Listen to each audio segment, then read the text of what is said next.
morning, afternoon, evening, or night, dear Zonta's partners and advocates.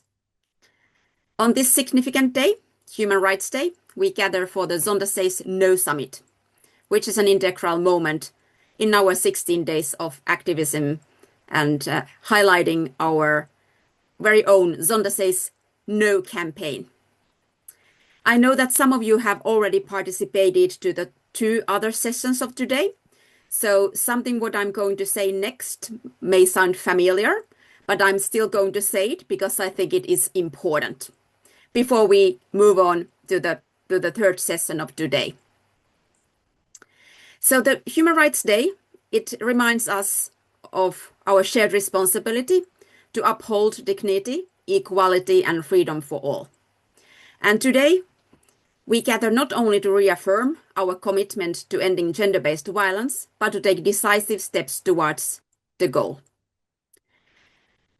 Just 16 days ago, in the beginning of the campaigning days, Zonta International issued clear and urgent call in our statement, Zonta International demands action. End gender-based violence now. Men must speak up and stand with women. The time for awareness has passed. The time for action is now. Gender-based violence remains one of the most pervasive human rights violations worldwide. Nearly 1 in 3 women has endured physical or sexual violence, and every day 140 women and girls lose their lives at the hands of intimate partners or family members or so. And these are not just numbers. They are lives, they are dreams, and futures stolen. This crisis is unacceptable, and it demands our collective action. Zonta's mission is clear: to translate awareness into tangible action. Because, as stated in our statement, the time for action is now. Gender-based violence affects nearly 1 in 3 women globally, and of course, much more wider audience as their relatives and close friends, etc. Silence is no longer an option. We say no, and we act now. Our final session today convenes a global panel of leaders dedicated to ending gender-based violence through male allyship.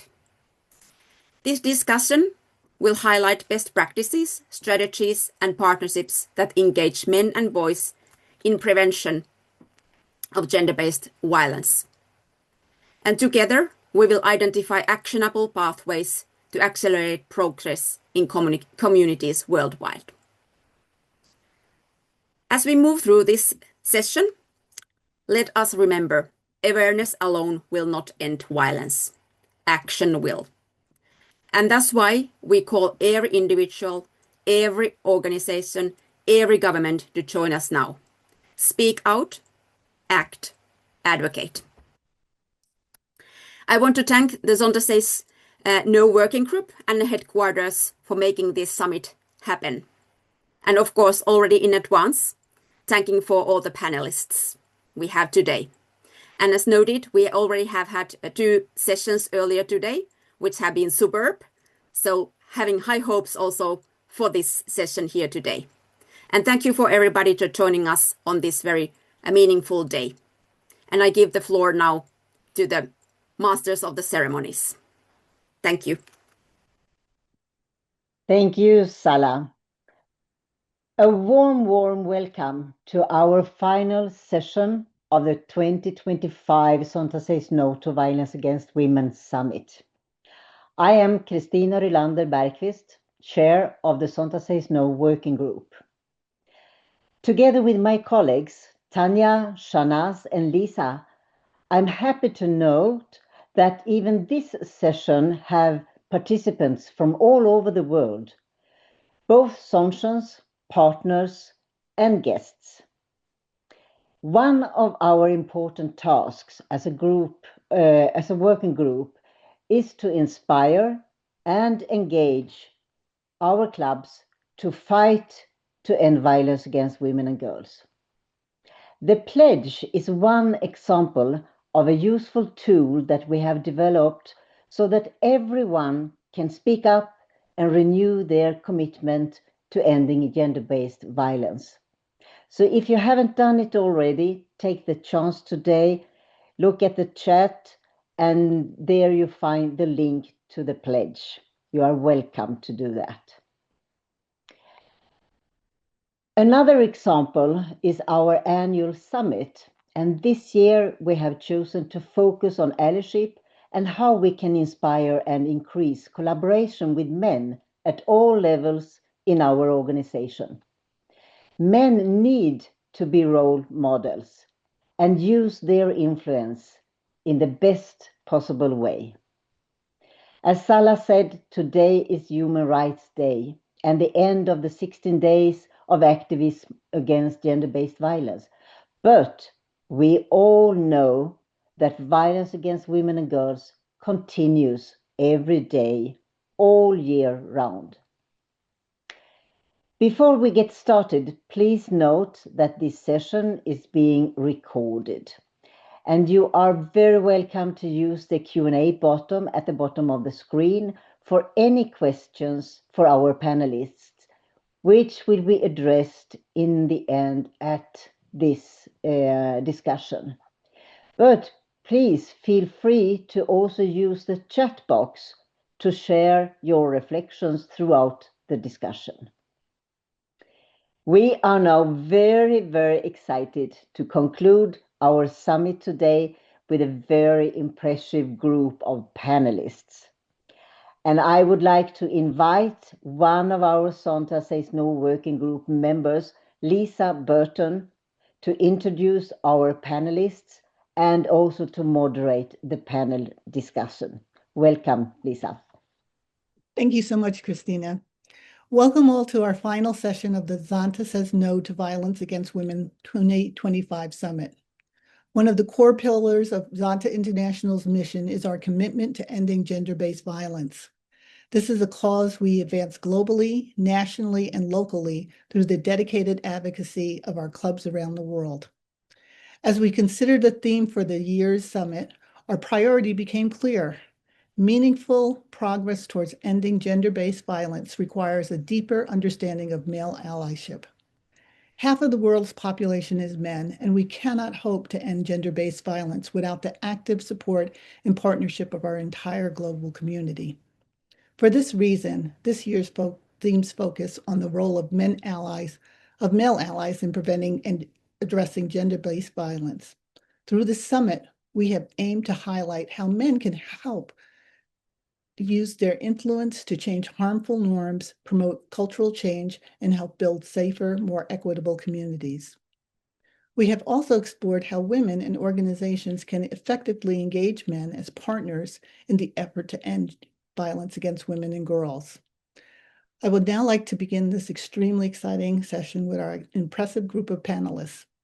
First, I would like to introduce Vesna Jaric from the UN Women HeforShe initiative. Vesna is a gender equality advocate with over 20 years of professional experience in international organizations, civil society, government, and private sectors.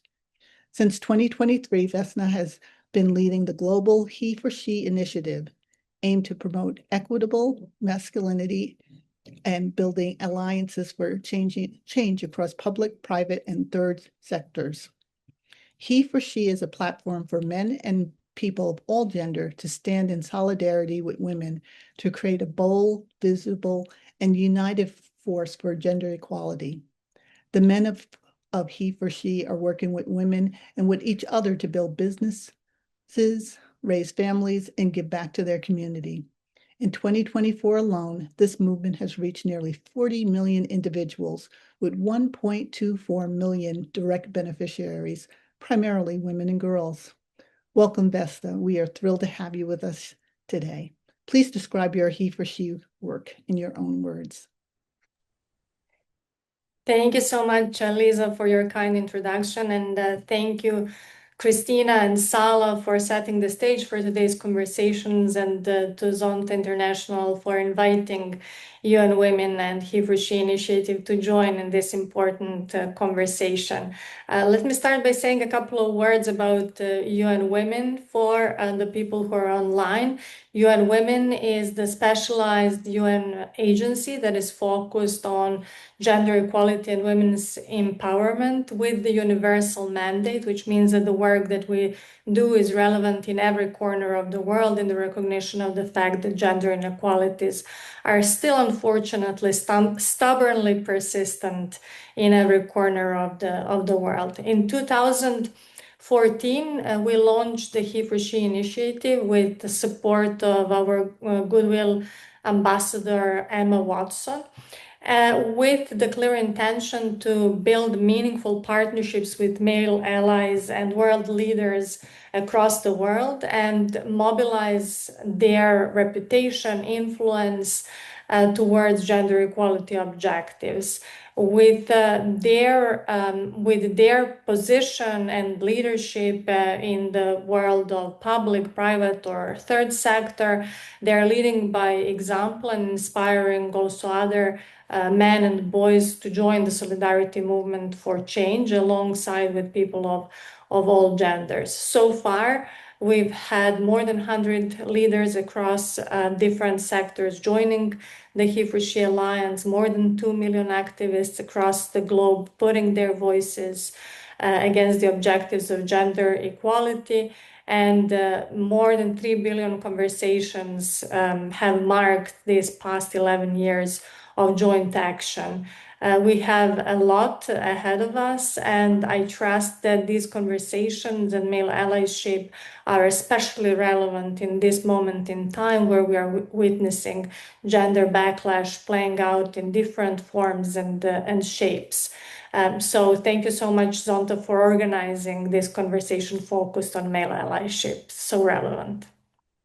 Thank you so much, Vesna. I look forward to hearing more about the HeforShe moment throughout this session. Next, we have a connection from the international organization Equimundo, Joe Vess. Equimundo is a center for masculinity and social justice to promote gender equality and to create a world free from violence by engaging men and boys through promoting healthy manhood and preventing gender-based violence. Joe is a senior program fellow for Equimundo, where he focuses primarily on developing, implementing, and supporting gender transformative programs, engaging men for gender equality and male allyship in community and workplace settings, and supporting involved and nonviolent fatherhood.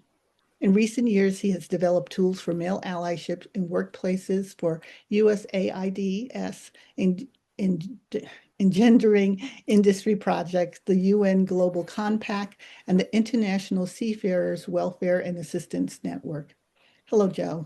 Could you tell us a little bit more about your work and your drive and what drives you in your passion for this work? Absolutely. Thanks for including me. Like many people I know, I got into this work initially because I had seen the terrible effects of gender-based violence on women and girls and LGBTQ individuals in my life, people that I care about, family members. But very quickly I learned coming into this the importance of engaging men as allies in this, and in looking at the roots of male violence and the roots of gender discrimination and things like that. And what we find is that it's harmful understandings of masculinity. Men raised and men developing ideas of masculinity that are about dominance and power over other people and violence and things like that. And so very quickly, I moved to a place in the work, and this is absolutely Equimundo's approach and that of many other organizations around the world, of looking at how can we address the absolute root causes of these different forms of gender-based violence, and in doing so, create healthier worlds, healthier families, healthier workplaces for both men and for women. And one of the things that I didn't realize initially was just how important a different understanding of manhood and masculinity could be for men. and the possibilities that it opens up for us, the opportunities that it opens up for us to have positive, healthy relationships with women in ways that many of us don't have role models for or didn't have role models for. And so that's really kind of transformed my approach and transformed, that's how Equimundo does our work. It is absolutely about gender equality and absolutely about creating gender equitable worlds and being accountable to women, but it's also about creating healthier worlds for men and healthier ways for men to live their life, better mental health, better physical health, better relationships, better workplaces, all of those things like that. And as the father to a 10-year-old son now as well, I want him to grow up in a gender equitable world. I want him to be a gender equitable person himself and have these positive, healthy understandings of masculinity that are based on care and love and connection and not on violence and power for others. Thank you so much, Joe. I would now like to introduce another one of our contacts through Equimundo, who is a senior research fellow and is the executive director of her organization, GreeneWorks, Dr. Margaret Greene. Margaret is a globally recognized expert on gender, health, and development with 25 years of experience addressing social and cultural determinants of well-being. She has led groundbreaking work on child marriage, including research for Zonta's partnered international service projects with UNFPA and UNICEF, the global program to end child marriage, as well as gender norms and contributions of boys and men to advancing gender equality. GreeneWorks identifies gender and age inequalities and creatively uses research to show what making change is possible. They collaborate with people around the world to create a just and caring world through innovation, partnership with like-minded institutions to help organizations understand how to be most effective in reaching their goals. Hi, Margaret. Thank you for joining us today. We are so fascinated by this important research that you do. Can you tell us a little bit more about GreeneWorks and how you integrate that work with organizations such as Equimundo? Yes, thank you. Thank you so much for that nice welcome. Thank you to Zonta for this invitation to today's panel conversation, and thanks all of you for taking the time to join from your various time zones. I established the GreeneWorks Research Consultancy in 2009, and I set it up with the tagline, Social Change for Health and Development. The timing was determined by my having a 4-year-old and wishing to have more control over my time and travel. But it was very satisfying also to be able to work full time on integrating an understanding of social norms and relationships into everything I did. My basic idea was that every program or policy should do its part in addressing gender and other social inequalities, because these inequalities are everywhere. So, they are built into so many institutions and research, and being able to make these more visible and to help people figure out the contributions that they could make to dismantling inequality has given me enormous professional satisfaction. One major theme of my research across my entire career has been to challenge the assumption that men and boys are antagonistic to gender equality, that they're hostile to sexual and reproductive health, that they are resistant to caregiving, and so on. They're involved in so many different and positive things. And the point is, how can we engage them more fully, help them see the benefits to them and to their families and society. I've worked for over 25 years on understanding and promoting the contributions of boys and men to gender equality, and for more than 20 of those years, I've worked in close partnership with Equimundo. I really appreciate the fact that their work with men and boys has always built very explicitly on the many accomplishments of the women's rights movement. Equimundo and other feminist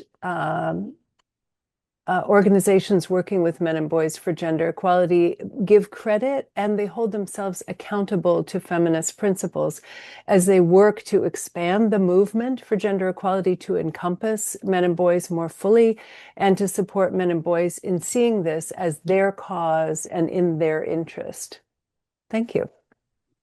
Wow, that's incredible. Thank you for guiding us through this important work. Last but certainly not least, we have Bob Vines joining us.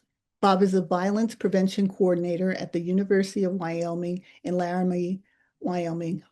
He works with students and staff in reducing power-based and sexual violence on campus. He also partners with Futures Without Violence on the Catapults Campus Initiative, addressing restrictive masculinity and its connection with violence. Formerly, he was a preventative specialist at the Wyoming Coalition Against Domestic Violence and Sexual Assault, focusing on engaging men in violence prevention, teen dating violence prevention, and understanding childhood trauma.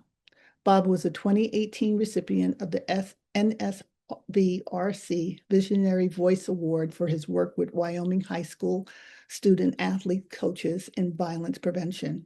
Bob, we are so pleased to have you join us today. Can you give us some insights into the work you are doing at the university with college-age men and perhaps some of your experience with working with boys before college as well? Great. Thank you, Lisa, and all you wonderful Zonta women from around the world. I didn't come from higher education. I was a primary prevention specialist with a state coalition, and I focused on engaging males in ending power-based violence. But even before working with the coalition, I started working with high school athletic coaches across the state of Wyoming on a program called Coaching Boys into Men. We started that program in Wyoming in 2015, which is a Futures Without Violence program that utilizes coaches in their mentorship roles, giving them the tools to have weekly conversations about healthy relationships with their student athletes. So that work translated really well to what I'm doing on the campus of the University of Wyoming right now. We focus on all areas of power-based and gender-based interpersonal violence, but attention just kind of naturally falls to engaging men on campuses. We feel that partnering with men helps us cast a broader net.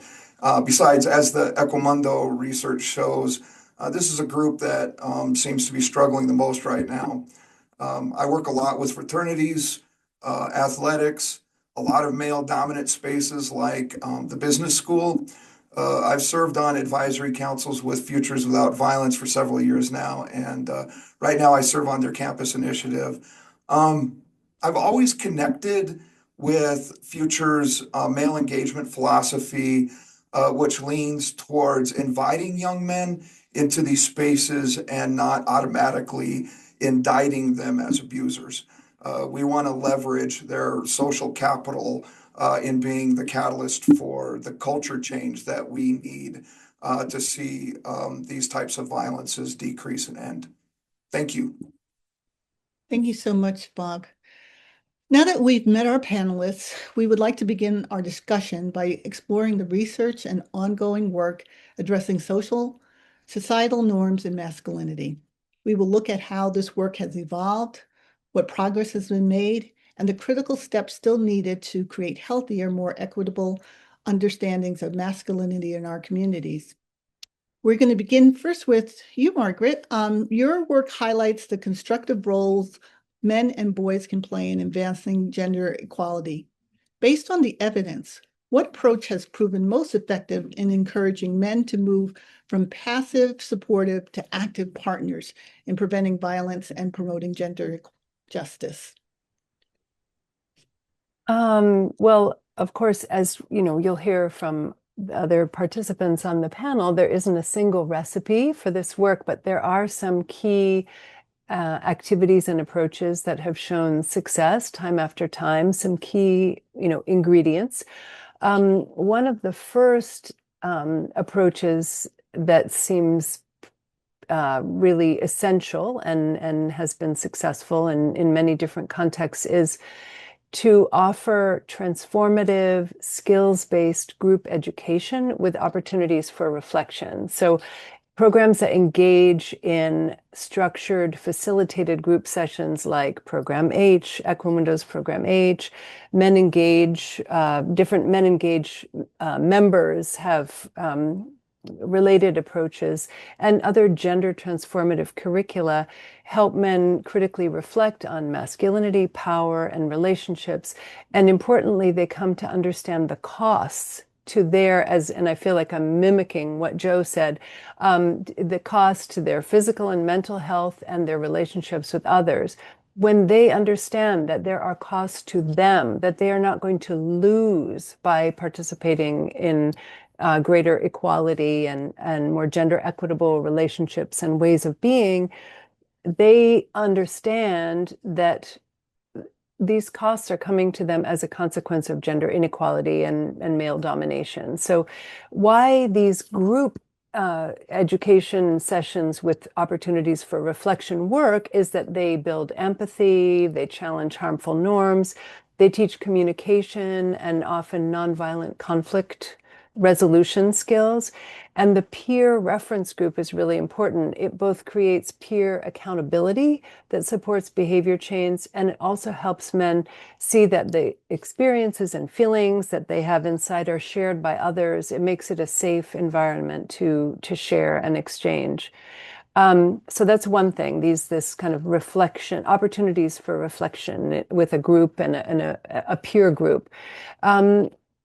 As part of that, like any of this work must be kind of communicate with positive asset-based messaging that offers men meaningful roles. It doesn't say don't harm, or doesn't just say don't harm, but it gives them ideas about the things that they can do. This is what every human being is hungry to know.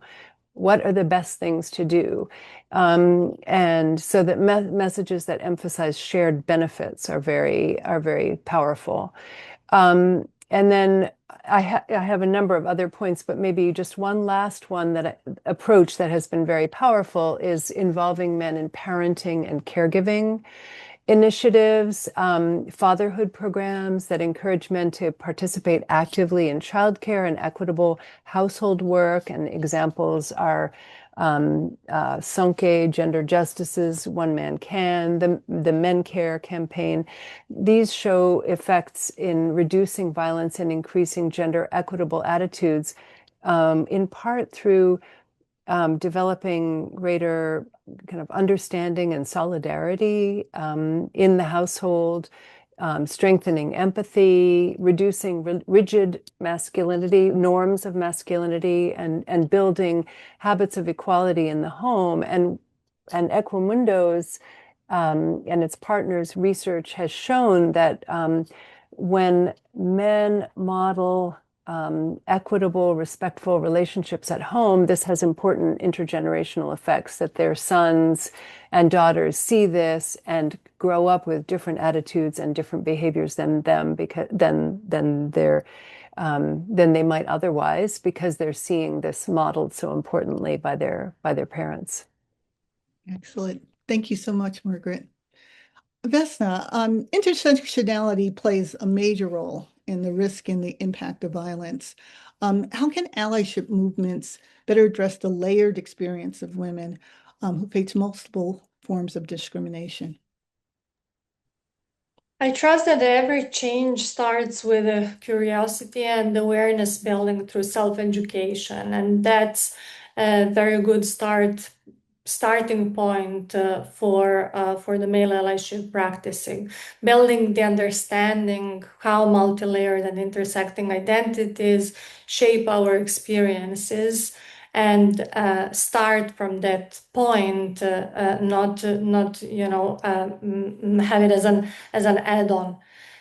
We know that 1 in 3 women globally still are experiencing some form of gender-based violence worldwide. But it is also important to understand that the experiences of oppression and violence are in a big measure and an important measure shaped by the intersection of identity axes such as race, physical ability, socioeconomic status, sexual orientation, and so on. We know we have data that show that, for example, women with disabilities are disproportionately exposed to different forms of violence against women. And similarly, women in different and diverse positionalities also have different experiences and inability to access protection and justice and other support services. And for allyship movements, it is critical to acknowledge these different positionalities and experiences and talk openly about the complexities behind. That is an exercise of building awareness about different experiences of exclusion and oppression. And I think it's also critical to take action to change narratives and dynamics, right? So from awareness, step into the action space. And the true allyship begins with active listening of lived experiences, right? So allyship practices should aim to actively center the voices of women from marginalized communities and groups and create spaces at decision-making tables for these different voices to speak about their own reality. So rather than speaking for or on behalf of somebody, hey, ally, check who is missing in this room and bring another chair to the table and make everyone else make space as well. We have one HeforShe champion, co-founder of One Young World, David Jones, who made a very explicit HeforShe commitment that he will not participate or organize any panel discussion without an equal and diverse representation. It's a very simple and effective and a clear way to show up for women and girls. And one last point, it is also very important to bring the focus on addressing structures, right? To understand that there are some structural inequalities that are embedded in systems, in policies, in social norms that reproduce and perpetuate discrimination. So active allyship needs to engage with these structures. That's one of the reasons why HeforShe movement has very much focused on men in the leadership position and in the positions of power, to engage them in active role of changing those systems and structures. And there are some very simple actions that leaders can put in place. I will give you an example of another HeforShe champion who comes from the corporate world. He is a CEO of a company that operates in a very male-dominated industry, and he has established the practice of the so-called inverted mentoring, right? So he and other leaders in that company, male leaders in that company, spend time opening spaces and listening to female employees and hearing their experiences and taking on their advice on how to change and improve corporate policies and practices. In this specific case, one, for example, change that has happened in that company is the introduction of family-friendly and carer policies that are applicable to all employees and that are aimed to improving well-being of employees and supporting them to better balance work and personal lives. But this wouldn't have happened without active listening and that exercise of allyship in practice. I'll stop here. Thank you so much, Vesna. Joe, what are some of the most persistent masculine norms that contribute to gender-based violence, and how can we begin to shift them on a large scale? Mm-hmm. Well, some of this has certainly already been covered by what Dr. Greene said before and by Ms. Jaric, but I'll just add briefly. the kind of norms that I think are most closely associated with gender-based violence, we have to look at the way men are often socialized to try and exercise power over other men and definitely over women. The idea of being dominant and being dominant over others, and just the use of violence and the idea that might makes right. And we often see young men learning these lessons from a very early age when we look at things like corporal punishment for children. I mean, that's one of the fastest ways young men and of course young women as well often experience this. And then we see that replicated, in a variety of other ways as they get older. And I think a lot of this is driven by a lack of good role models for men and women, and lack of good male role models, and a lack of kind of understanding by individual men that they can kind of push back against these understandings of traditional masculinity.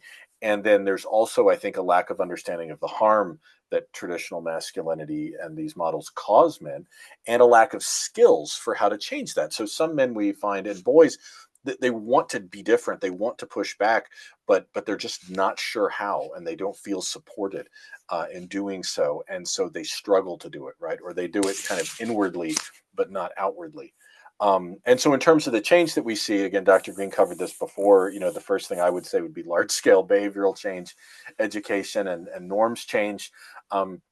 And I think other systems level change as well. Some of the work that we have done at Equimundo and other places has looked at the way that health systems, for instance, can be changed to engage with men in a different way at kind of all levels of the way that they do to promote gender equality, to promote nonviolence. It's just important to recognize that these norms about masculinity are very deeply rooted. And so it does take time. It does take repetition. It does take a lot of effort to change these old habits. And of course, when we also look at the big picture, right, in the world right now, we are seeing so many countries, including the US where I am, where the public discourse has focused more and more on violence and militarism and abuse and gender-based violence, harassment is rife at the highest levels of the U.S. government.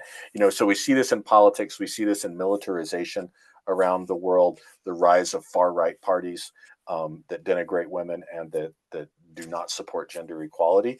And so there are so many levels at which we need to be pushing back on this and looking at the ways that we can support gender equality at every aspect of society. Thank you. And Bob, in your experience partnering with students, what messages have resonated most when you're discussing this connection between restrictive masculinity and gender-based violence? Yeah, that's a good question. So messaging starts with language. Language is really important. For instance, I can't I don't get very far in a room full of guys by using terms like toxic masculinity. The problem is that we are restricting ourselves by trading in our autonomy for a narrow definition of what masculinity is. Equimundo has played a really important part in changing how we look at the connection between restrictive masculinity and gender violence. Their State of American Men report shined a light on the influence our social media usage has on restrictive masculinity on young people. We assumed that this trend was a thing, but the report really emphasized just how much change we've seen over just the last decade or so, how our world, especially in the United States, has changed since 2016. And especially the role that social media has played in kind of like doubling down on restrictive gender norms, and how we are regressing in many of these socialized areas that Joe was talking about. Connecting this trend with violence isn't much of a stretch when you consider that all forms of violence begin and end with a need to hold power and control over another human being, exactly like Joe just said. And unfortunately, the manosphere praises power and control as the most desirable attribute to being a masculine man. And you know, that's the bad news. I think the good news is that there is a growing population of young men that want to know more about this. And especially at the University of Wyoming, of all places, very rural, very Western culture, the home to Matthew Shepard. We are, some of our most popular workshops are being requested by fraternities who want to learn more about restrictive masculinity. And we've also trained more guys this year on bystander intervention programs than females, and this is a first for us. Some of our biggest partners right now are fraternities and the business school, and we are even seeing more interest from other historically male-dominated areas and even athletics. So we're getting far more opportunities to engage men in the age group of 18 to 24 on these issues that they seem to be more interested in. And also when they start to see how the manosphere really restricts their own sense of self, you can almost see the light go off, so to speak. And this realization that this is not the future that they want for themselves, that you know, nobody likes to be told what to do and how to be. And once they start seeing it that way, then, you know, we can start working on the whole culture change piece, which is not easy work. Takes a very, very long time. But it always works. Progress is hard to avoid. It just naturally happens, right? So the work is tough and you have to be patient, but yeah, I think we're starting to see some changes in how young men start seeing the importance of their own self-worth and how that is connected to gender-based and power-based violence. Thank you, Bob. Vesna, across your work, what have you learned about what motivates men to join the fight against gender-based violence?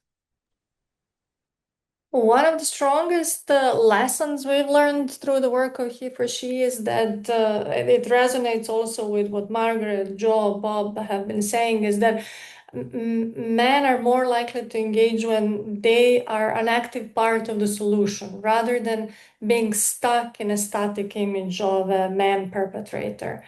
And many men step forward when allyship is relatable, when it connects to how they see themselves as fathers, as partners, colleagues, leaders, teammates, and other roles that they're playing in society. And these identity anchors, they're very valuable internal motivators, and they create an important opening for substantial and meaningful allyship. I'll give you one example of a HeforShe champion in Italy, Mr. Gino Cecchettin.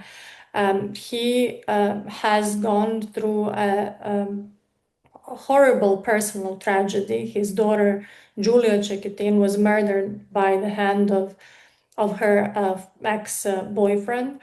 And Mr. Cecchettin has turned that personal pain into a personal motivation and his public quest for safety for all women and girls. His unwavering commitment, and alongside with the long-term advocacy of the feminist movement in the country and many experts that have worked alongside with him, has recently resulted in the adoption of the first femicide law in Italy, which is a breakthrough legislation for the protection of women and girls from violence. I also want to bring back up the importance of positive self-identification. I'm glad that Bob has also brought into conversation the growing influence of manosphere, because there is something legitimate about young men's need to have those spaces for positive self-identification. But many of these men have actually been misled into the meanders of this so-called manosphere that offers rather misogynistic and retrograde and wrong interpretations of reality, and pins the grievances in a misplaced space. And these spaces do promote rather rigid gender expectations for men and limit their emotional expression. They discourage help seeking. They place enormous pressure on men to be fit, financially successful, and achieve some unattainable goals. One of our partner organizations, Movember, has recently published research on that actually demonstrates how these online communities and male influencers in this space of the so-called manosphere actually create negative effects on young men's both mental and physical health. And I'd like to invite you also to read a personal testimony of a young man called Will Adolphi on the HeforShe website. He told of his firsthand experience with being pulled into some dark corners of the internet world, and he tells the story of his journey out of that loop of manosphere algorithm, and he reports a newfound happiness that he experienced when he has been out of this sexism-fueled algorithm. So these are some really positive examples that also tell a different story of how the change can happen. And peer influence matters. It matters. It is a powerful lever for change. It is critical for the engagement. And in terms of action, where we can put also our effort is in visibilizing these counter narratives, right? That offer different visions of new masculinity, outside of this very narrow vision offered by the manosphere. And I think one last point that I would like to make is about the importance of removing barriers to the engagement, right? Many men say that they want to be part of the movement, they want to be helpful, but they're afraid of saying something wrong, right? And making some genuine mistakes. So that sometimes leads into self-censorship and silence. So it's important that we also create, safe spaces for engagement of young men and offer some practical tools. And in HeforShe, we try to offer some positive examples and practical tools for engagement, such as male allyship toolkit or the recently launched barbershop toolkit 2.0. These tools offer concrete language, some scenarios, examples. They make this participation achievable rather than intimidating. And we think that people are more likely to speak up when they feel safe and not exposed to some sort of crossfire. So it's important that we create those safe spaces for men to engage and make mistakes and correct and learn and grow. Indeed. Thank you so much, Vesna. Margaret, we were talking about peer role models, but what about community leaders, executives, or public figures? How do they play a role in modeling allyship and shaping cultural expectations? Yes, I think that those individuals are also extremely important because of the greater numbers of people who may be seeing the examples that they're setting and so on. Male leaders from government, business, community leaders, institutions, they can contribute to gender equality and a counter narrative against violence against women in so many different ways. A few of the specific ways are, first, that they can model equitable leadership and accountability. So, in their institutional functions. They can demonstrate inclusive decision-making. I'm reminded of the commitment that your colleague, or the person you mentioned, Vesna, the pledge that they made regarding the inclusion of women in kind of diverse, representative events, panels, and so on, just to be very conscious of that. So inclusion in decision-making, challenging sexist behavior, ensuring diverse representation, and then holding themselves and others accountable for gender-responsive policies and practices. They can also, men in leadership roles can also use their influence to shift norms and attitudes by speaking publicly against gender discrimination and supporting women's empowerment. They can help reshape social norms, reduce stigma, and normalize shared power and responsibilities. And then finally, in their institutional roles, they can invest in and champion concrete institutional changes. They can allocate resources to gender responsive programs. They can adopt family-friendly workplace policies, show compassion and flexibility regarding people's caregiving responsibilities, strengthen reporting mechanisms for violence and harassment in the workplace, and ensure that gender analysis informs budgeting, planning, and policy design, whatever the area is in which they're working.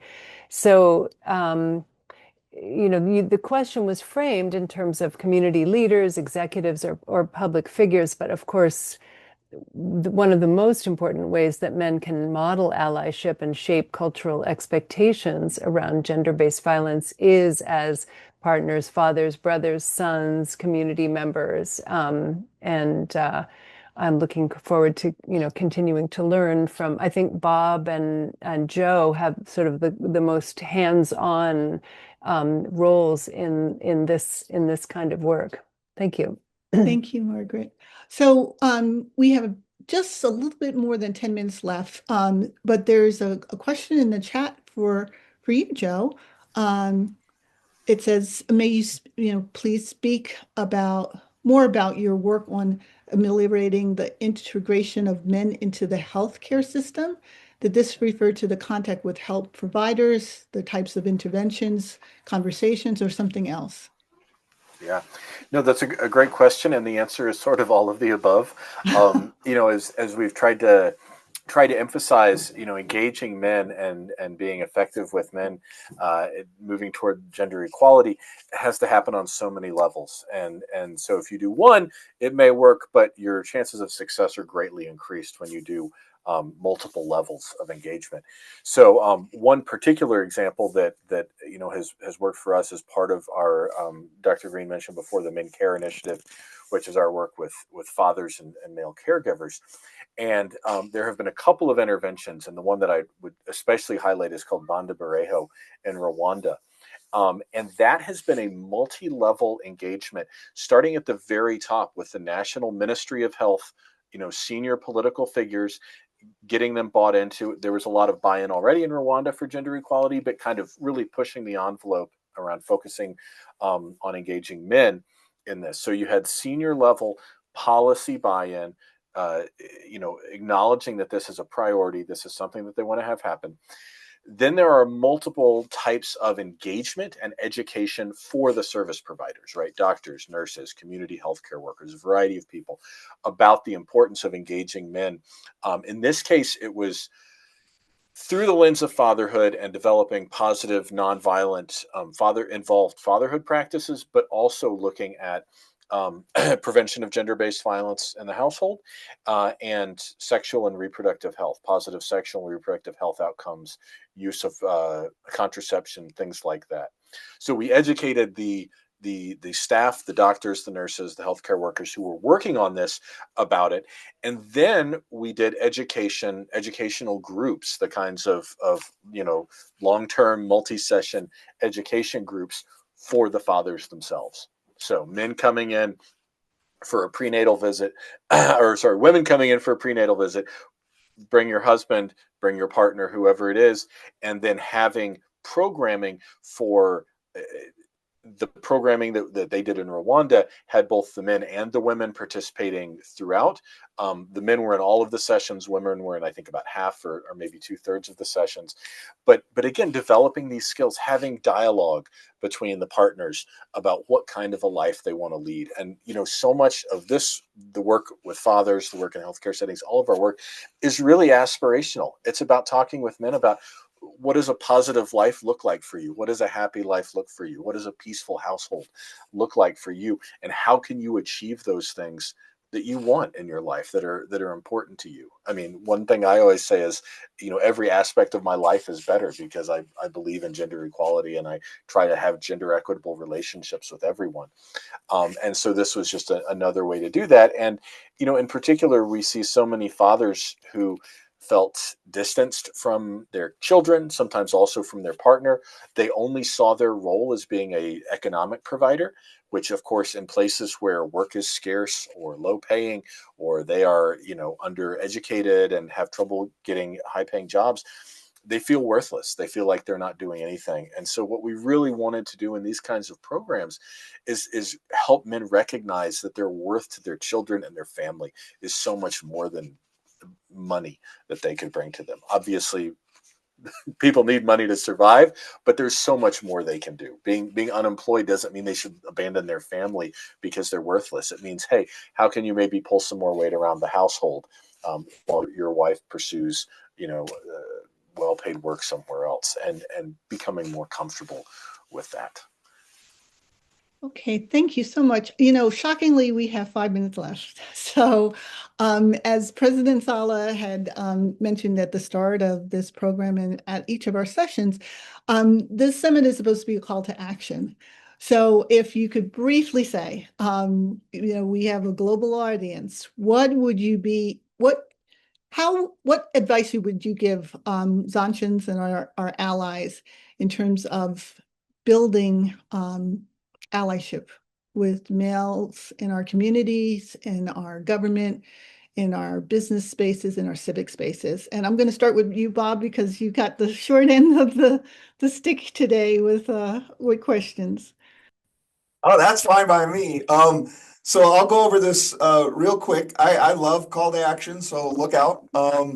So there are several things that we're doing in Laramie that would translate very, very well to any community, any college campus around. We've got a 10-man group. That's a group of 10 local community leaders that commit to learning about power-based violence over the course of a year, and then they adopt their own project that provides either awareness or even direct services to survivors. And it just kind of builds from there. We hold storytelling events where we get men on stage to tell stories that challenge hypermasculine norms. We love stories like one of my favorite storytellers, a big old guy with a Caterpillar tractor hat on, telling a story what it's like being a single father raising daughters. And we do that. We turn those into podcasts. Inviting male students into the education process. We like to hire male peer educators that connect a little bit more with male populations. But I'm thinking about things that like Zontians can do and bring home with you. And a lot of the stuff is just advocacy, right? You can sponsor trainings on restrictive masculinity, on power-based violence, on bystander interventions. You can let your communities know that you support fact-based, comprehensive sex education featuring discussions on age-appropriate consent in our school systems. You can sponsor trauma-informed and adverse childhood experiences trainings in your communities for your law enforcement officers, your educators, your social workers, school bus drivers, foster families. People need to know this stuff. And these are things that you can start in your own communities and bring people in to start discussing and start really being part of that culture change. Find ways to partner with the people in your community. Some of my greatest partnerships right now is with our local Zonta people. We bring in awareness activities to campus, and it's a great way to start. So those are some ideas that you can take home with you. Call to action. Thank you. Okay, thank you so much, Bob. Margaret, what is your call to action for us in these few waning minutes left? Well, I'll be very brief because as a researcher, my brain moves slowly, and But I think really I just kind of have a one-liner to see the gender equality movement as something that involves everyone, and to take it for granted that men and boys have great things to contribute, that they are motivated, that they are open to talking about these things, and look for opportunities to include them in dialogue, public messaging, and other activities. Thank you, Margaret. Joe, what is your call to action for us? I think for Zonta, I would say kind of look for opportunities to engage with men and boys. Seek areas of common ground that you can work with on. May not agree on everything, but seek positive areas of common ground. Ask them to be active. So make an ask. This is what we want you to do. This is how you can contribute to this. And then stay engaged in the long term and in a way that holds them accountable, right? So make sure that these are not kind of token asks. Make sure these are tangible things you want them to do, like has already been mentioned.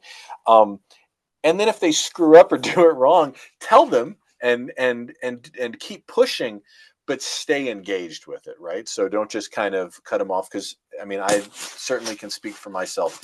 I made a lot of mistakes when I was doing this early on, and I had the benefit of incredible mentors and teachers like Dr. Greene, who were there and who didn't give up on me, who kept pushing and kept creating space for me to get better at the work that I do. And so I'm sure Zonta chapters from around the world can play those similar kinds of roles with men and boys in their community. Thank you so much, Joe. And Vesna, you're going to close us out. What call to action do you have for us?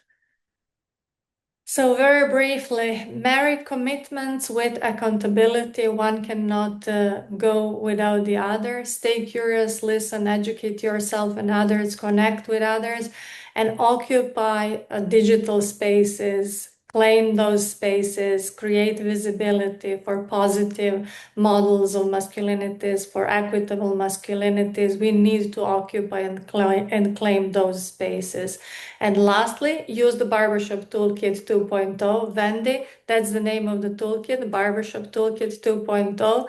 You can find it on the HeforShe website. And please get curious and explore the various toolkits that exist on the HeforShe website and connect with us. We will be happy to work with you and collaborate on the similar and the shared spaces. So thanks. Back to you, Liz. Thank you so much, Vesna. Thank you, Joe. Thank you, Bob. Thank you, Margaret. This has been wonderful. Unfortunately, it's time for us to close in our final session, but thank you all.